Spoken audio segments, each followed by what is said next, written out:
each other in a way no one would have ever imagined.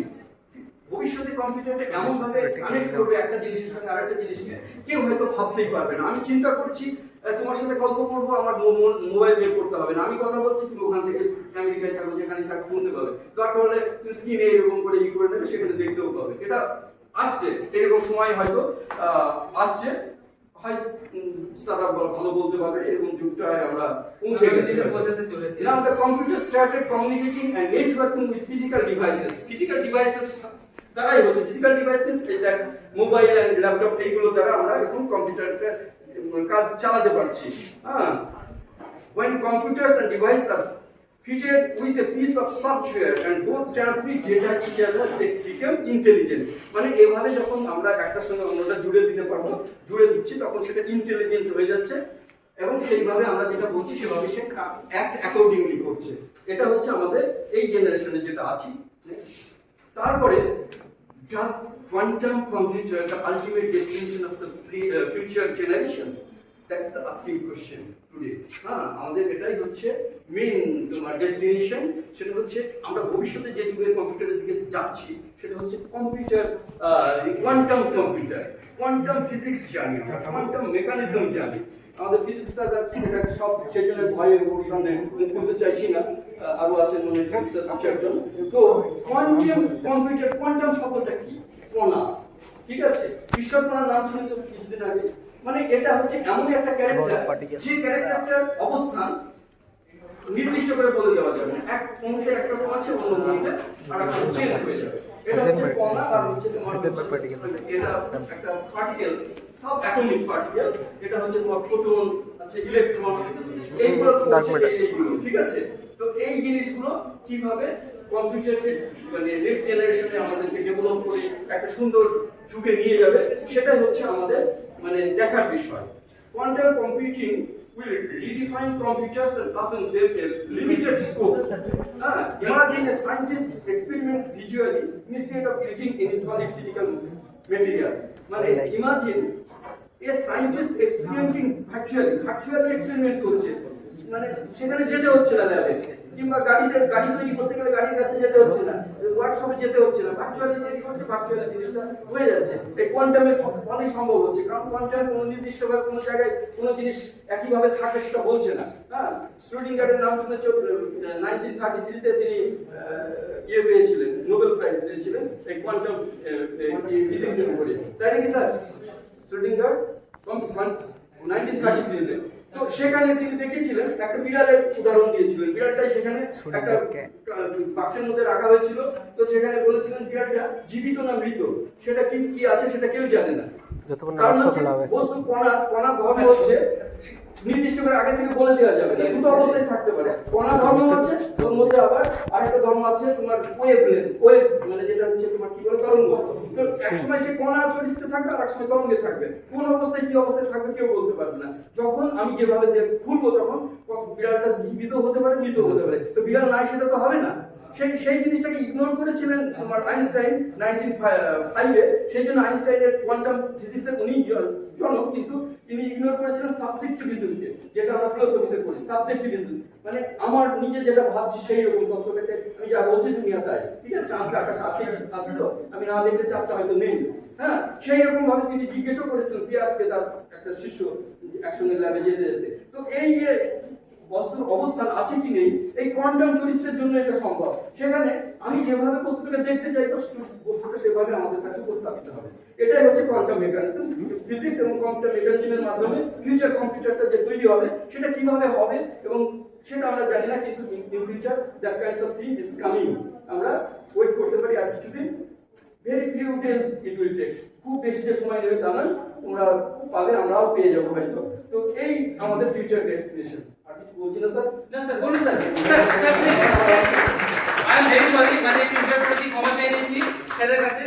সুন্দর seminar, student seminar বলছে, student seminar হতে চলছে এবং শেষ পর্যায়ে। তার জন্য তুহিন বাবুকে আমার একান্ত ধন্যবাদ জানাচ্ছি। আর আজকে আমার যে সাথী যারা প্রফেসর আছেন এখানে, তাদের কাছেও আমি কৃতজ্ঞ। তারা এখন স্টুডেন্টদের লেকচারগুলো শুনছেন এবং ভবিষ্যতে যে লেকচারগুলো হবে সেগুলো শোনার জন্য বসে আছেন ধৈর্য নিয়ে। আর আমাদের মধ্যে আছেন আজকে সুজয় বাবু, যিনি ফিজিক্সে, তাই আজকে আমার প্রেজেন্টেশনটা দিতে আমার একটু ভয় করছে, কারণ ফিজিক্সে কিছু ভুল বলে ফেললে সেখানে আমি হয়তো পানিশড হয়ে যাবো। কারণ কম্পিউটার সায়েন্স, আমরা তো কম্পিউটার সায়েন্সটা জাস্ট কাজ আমরা সেখানকার এক্সপার্ট নই। আর কম্পিউটার সায়েন্সের দুদিন বাবু যেটা করেছে সেটা তো অসাধারণ এবং করে চলেছে। আর এরা যে টপিক আজকে দিয়েছে কম্পিউটার সায়েন্সে সেটা অসাধারণ। ফিউচার ডেস্টিনেশন কম্পিউটারের সেটা কি হতে পারে 21st সেঞ্চুরিতে ইমিডিয়েটলি, সেটা তিনি দেখাতে চেয়েছেন। কিন্তু আমার যে প্রেজেন্টেশনে আমি ফিউচার ডেস্টিনেশনের সঙ্গে আরেকটা কিছু যোগ করেছি, সেটা হচ্ছে history and the future of computers. Bullish circuit যেটা অ্যালজেব্রায় ছিল, লজিকে ছিল, কিভাবে তোমার শ্যানন অ্যানালাইজ করে কনভার্ট করলো সার্কিটে, এবং সার্কিটগুলো তৈরি করে বাইনারি সিস্টেমে আমাদের যে কম্পিউটারের যে টেকনোলজি যে ইউজ করছি, আমরা ফোন ইউজ করছি, ল্যাপটপ কি জানো, ট্যাব ইউজ করছি, সবগুলোই এই সিস্টেমেই, বাইনারি সিস্টেমেই তৈরি হয়েছে। এবং সার্কিটগুলো তৈরির মাস্টার মাইন্ডস হচ্ছে বুলি, এবং সেটার ইমপ্লিমেন্টেড হচ্ছে তোমার শ্যানন। এইটা নেক্সট। তাহলে ইলেকট্রিক সার্কিটসটা হচ্ছে কি, the manipulating logical equations. Logical equations গুলোকে ম্যানিপুলেট করে, মানে তাদেরকে কম্বিনেশন চেঞ্জ করে একটা সঙ্গে আরেকটা পাল্টিয়ে, যেটা আমরা করছি বিস্তৃত করে কিংবা যেটা অন্য রূপ দিয়ে, সেটাকে ম্যানিপুলেশন করছে। হ্যাঁ, সেইগুলো হচ্ছে ইলেকট্রিক সার্কিট। লজিক্যাল যে অ্যালজেব্রা যেটা ছিল সেটাকে ম্যানিপুলেট করা হচ্ছে। Any circuit is represented by a set of equations corresponding to the various relays and switches in the circuit. তাহলে সুইচেস এন্ড সার্কিটে যেগুলো থাকছে সেগুলো কি করা হচ্ছে, করেসপন্ড করা হচ্ছে ইকুয়েশনস গুলো দিয়ে। In this way Boolean theory and Shannon's interpretation তাহলে into electronic coding decoding system have changed the face of 20th century and premised the age of information and technology. Information and technology is a সূচনা, premised সেটা কার দ্বারা হচ্ছে, তাহলে 20th centuryতে bully and শ্যাননের এই thinking ইন্টারপ্রিটেশনের মাধ্যমে, দুজনের যৌথ প্রচেষ্টার মাধ্যমে হয়েছে। এবং সবথেকে মজার ব্যাপার, দুজনেই কেউ কাউকে চিনতেন না, 100 বছর পরে বলছিল, চেনার তো প্রশ্নই নেই, একটা শতাব্দী পরে, এবং দুজনেই দুই তোমার কি বলবো, একজন ইউরোপের আর একজন হচ্ছেন তোমার আমেরিকার। ঠিক আছে, নেক্সট। তো এইবার আমরা কম্পিউটার গুলো কিভাবে আর্লি থেকে, অ্যানসিয়েন্ট থেকে বর্তমান যুগে আসছে এবং ফিউচারে কিভাবে যাবে সেটা আমি দেখাচ্ছি।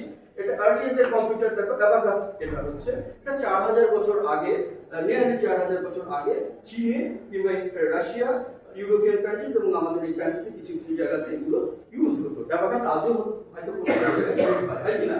ম্যানুয়াল ক্যালকুলেশন, ক্যালকুলেটর শব্দটা ওই থেকে এসেছে, এবং কম্পিউটার মানে হচ্ছে ক্যালকুলেশন। Computing means calculating. ঠিক, তাহলে সেই অ্যাবাকাসটা যেখান থেকে এসেছে, যে কম্পিউটার সূচনা হিসাবে এটাকে আমি ইগনোর, আমরা ইগনোর করতে পারি অ্যাবাকাসটাকে, সূচনাটাকে আমরা তো মানতেই হবে। We have to grant it as early stage of computer. তারপরে যেটা হচ্ছে first calculating machine. Calculating machine এটা এই অ্যাবাকাসের পরে যেটা হয়েছিল 1673 তে করেছিলেন লাইবনিজ। লাইবনিজের নাম কি আগে শুনেছো? লাইবনিজ একজন দার্শনিক, ঠিক আছে, দার্শনিক হিসেবে আমরা পড়ে এসেছি, কিন্তু পরে এটাও পড়েছেন, হ্যাঁ, সেটা আমরা খুব কম লোকই জানতাম। এবং সেটা কিভাবে করেছেন দেখো, এখানে আমি মেনশন করেছি, ইমপ্রুভ করেছিলেন পাস্কালসের যে ইনভেনশনটা ছিল সেটাকে ইমপ্রুভ করে কিভাবে তিনি মানে ক্যালকুলেটিং মেশিন একটা তৈরি করেছিলেন। ঠিক আছে, তাহলে এটা হচ্ছে লাইবনিজের যুগ ছিল, মানে ফার্স্ট এখান থেকে লাইবনিজের যে 1673 চেষ্টা করলো। ঠিক আছে, তারপরে এর মাঝে আছে অনেক কিছু, সব ততগুলো তো দেখানো যাবে না, স্লোলি ডেভেলপ করেছে। সেটা প্রত্যেকটার পিছনে সেই আমি বলেছি হিউমের কথা, free thinking, imagination, you have to use it, হ্যাঁ, then you have to put it in your daily life, then you can invent. ঠিক আছে, নেক্সট। এবিসি, এটা হচ্ছে কম্পিউটারের একটা স্তর, the basic of modern computer. এটা হচ্ছে অ্যানালিটিক্যাল মেশিন বলা হচ্ছে। এটা হচ্ছে মেকানিক্যাল কম্পিউটার বাই ব্যাবেজ, 1820 তে যিনি করেছিলেন। তোমরা জানো ফাদার অফ মডার্ন কম্পিউটার, কম্পিউটারের ফাদার বলছি ফাদার অফ মডার্ন কম্পিউটারের যিনি ছিলেন তিনি হচ্ছেন বেবেজ। 1820 সালে করেছিলেন। 1822 সালের পর থেকে একটা ইমপ্রুভ করেছিলেন, কিন্তু এই কম্পিউটারগুলো যে এটা ছিল তার ওজন ছিল 700 পাউন্ড। দ্যাট মিন্স কত কেজি হবে? 400 কেজি করে হবে। হ্যাঁ, 700 পাউন্ড এটার ওয়েট। এটাকে মুভ করা মানে একটা ঘর লেগে যাবে, ঠিক আছে? সেই রকম মানে তৈরি হয়েছিল প্রথমে এই যেটা করেছিলেন বেবেজ, ইমপ্রুভ করে। হ্যাঁ, এই সিস্টেমটাকে ইমপ্রুভ করে। এটা অনেকটা অ্যাবাকাসের মধ্যে দেখো এটা করেছিলেন।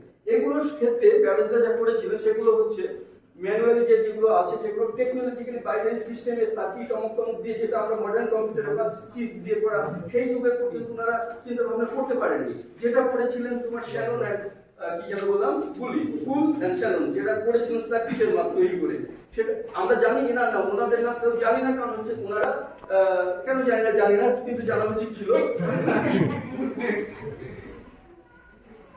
তো ক্লিফোর্ড বেরি স্ট্যান্ডস বা এবিসি, এই ভদ্রলোক বেরি স্ট্যান্ডস যেটা বলছি, এই এবিসি হচ্ছে এদের নাম অনুসারে হয়েছে। হ্যাঁ, অ্যানাসফট বেরি কম্পিউটার, অ্যানাসফট বেরি কম্পিউটার হচ্ছে এবিসি।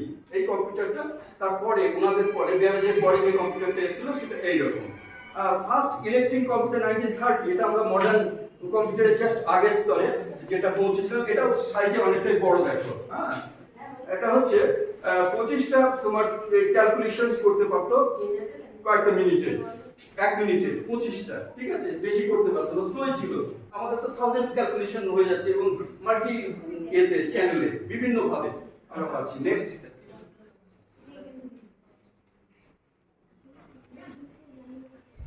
আমার হয়ে গেছে। Computer the first half of 20th century, the 20th century first হাফে যে অ্যানালগ ডিভাইস, অ্যানালগ ঘড়ি ছিল যেগুলো কাটা লাগা ঘড়ি, সেইরকমই একটা অ্যানালগ কম্পিউটার তখন ছিল 20th century অ্যানালগ ডিভাইস। তারপরে এসে mark 1 calculating machine developed by IMB and hard. IMB নাম তো শুনেছো, আইএমবি যেটা ডেভেলপ করেছিল সেটা হয়েছিল তোমার 1937 এ। হ্যাঁ, না 1944 এ সেটা একটা ডেভেলপ গ্রুপ যেটা দেখছো এটা হয়েছিল। নেক্সট, আমাকে তাড়াতাড়ি করতে বলছি, আমি অ্যাকচুয়ালি সরি স্যার, নেক্সট একটা প্রোগ্রাম আছে তো তাড়াতাড়ি আমার সময় রয়েছে, তো প্রোগ্রামের জন্য তারা দিচ্ছে। এইবার আমরা প্রি জেনারেশন যুগটা পার করে আসলাম। পোস্ট জেনারেশন থেকে এবার আমরা first generation, second generation, third, আমরা perhaps we are now in the fifth generation ঢুকে গেছি এবং চলছে ফিফথ জেনারেশন। তো জেনারেশনটা শুরু কখন থেকে হলো এই হিস্ট্রিটা জেনে নাও, তারপরে আমি নেক্সট ফিউচার কম্পিউটার ডেস্টিনেশনটা বলছি। First generation computer started in 1946। 1946 মানে আগেরটা 44 এ হয়েছিল বলেছিলাম, তাই তো? 46 এ, এবং ইলেকট্রিক সার্কিট ডেভেলপ করে এটা হয়েছিল। ইট কন্টিনিউস আপ টু 1959 59 পর্যন্ত চলেছিল এবং ভ্যাকুয়াম টিউব ইউজ করা হতো এই কম্পিউটারটাকে, সিপিইউ তে vacuum tube. That means it has a fast weight এবং it is impossible to move one place to another. তাই এটা হচ্ছে তোমার first generation computer. Second generation computer হচ্ছে 1959 টু 1965। এই তোমার কত বছর? 6 বছর মাত্র ছিল সেকেন্ড জেনারেশন কম্পিউটারে। এটা আগেরটা থেকে একটু ফাস্টার ছিল, কারণ হচ্ছে এখানে তোমার লেস পাওয়ারটা কম লাগতো। আর তোমার কি করা হতো এখানে, ফার্স্ট জেনারেশন কম্পিউটার থেকে একটু ফাস্ট ছিল আর লেস পাওয়ার কনজিউম করতো এটাতে।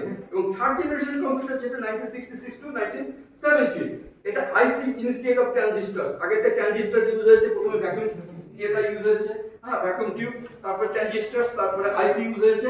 আইসি ইউজ হওয়ার পরে স্পেস কমে গেছে, ছোট হয়ে গেছে, ঠিক আছে? তাহলে এটা যে third gen computer. Third gen, তো ফোর্থ জেন কম্পিউটারটা শুরু হচ্ছে 1971 টু 80। হ্যাঁ, তো এখানে ইন্টিগ্রেটেড সার্কিট ইউজ হয়েছে। ইন্টিগ্রেটেড সার্কিট মিন্স মাল্টিপারপাস এটা সার্চ করবে, তাই তো? তাহলে একটা সার্কিট দিলে অনেকগুলো কাজ হয়ে যাচ্ছে, তার মানে অনেক ডেভেলপ জায়গায় চলে আসছে। It was more compact, powerful, fast and affordable. Compact, fast and affordable মানে কেনাকাটি করতে আগেগুলো তো কেনা সম্ভব ছিল না, রাজা মহারাজারা করতো, ঠিক আছে?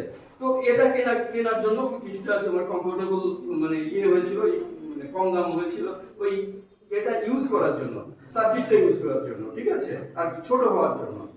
তো এখানে C C plus plus plus plus আমি লিখতে পারিনি, প্লাস প্লাস লিখেছি, এইরকম করে লিখে যাবে তোমরা, ঠিক আছে? C plus plus dBase database were used in this generation computer. এখানে এইগুলো তোমার এটা প্রোগ্রাম হিসেবে ইউজ করা হতো। সি প্লাস প্লাস, তারপর ডাটাবেস, এইগুলো হচ্ছে তোমার ফোর্থ জেনারেশন কম্পিউটার ইউজ করা হতো। তারপরে fifth generation computer, that means now we are in that fifth generation computer এই যুগে। সেই জন্য আমি এটার উপর বেশি লিখিনি। তো তোমরা জানোই ফিফথ জেনারেশন কম্পিউটার কত ফাস্ট মুঠোফোন, সেটা ফিফথ জেনারেশন কম্পিউটার তোমরা যেটা ব্যবহার করছো আজকাল। আর ট্যাব 1980 অনওয়ার্ড টিল ডেট, মানে 80 থেকে আজ পর্যন্ত যে জিনিসগুলো আমরা ইউজ করছি সেটা হচ্ছে এই ফিফথ জেনারেশন কম্পিউটার। নেক্সট, তারপরে future of computer. What is the future of computer? That is the তোমার asking question of this day. It is our মানে মেইন টপিক। আমরা কম্পিউটারের ভবিষ্যৎটা কি, কোন দিকে নিতে চাচ্ছি। তাহলে আমরা এখন কি করছি, গাড়ি কিংবা এসি, বাড়িতে বসে আমি গাড়িতে যাবো, ধরো 1 ঘন্টা 2 ঘন্টা পরে নিচে থেকে নামতে যেতে লাগবে, বাড়ি এখান থেকে কম্পিউটারে মোবাইলে আমি গাড়িতে এসি অন করে দিলাম, গিয়ে যেন ঠান্ডা পাই। আমি বাড়ি পৌঁছবো, চৈত্র মাসে হয়তো গরম ঘর থাকবে, এখান থেকে বসে কম্পিউটারে ই করে দিলাম, ঘরে এসি চালু হয়ে গেল, ঠান্ডা হয়ে গেল। ঠিক আছে, ইট ইজ পসিবল। এটা এখন ঠিক আছে। তো ইন্টারনেট অফ থিংস মানে আইওটি, এইগুলো থিংস এর ইন্টারনেটে ইউজ হচ্ছে বলে, যে থিংস গুলো উই আর ইউজিং নাওয়াডেজ সেইগুলোতে ইন্টারনেট ইউজ হচ্ছে বলে, ওয়াইফাই ইউজ হচ্ছে বলে it is possible. Otherwise it is not possible to improve that kinds of thing. তাহলে দ্য ফিউচার মে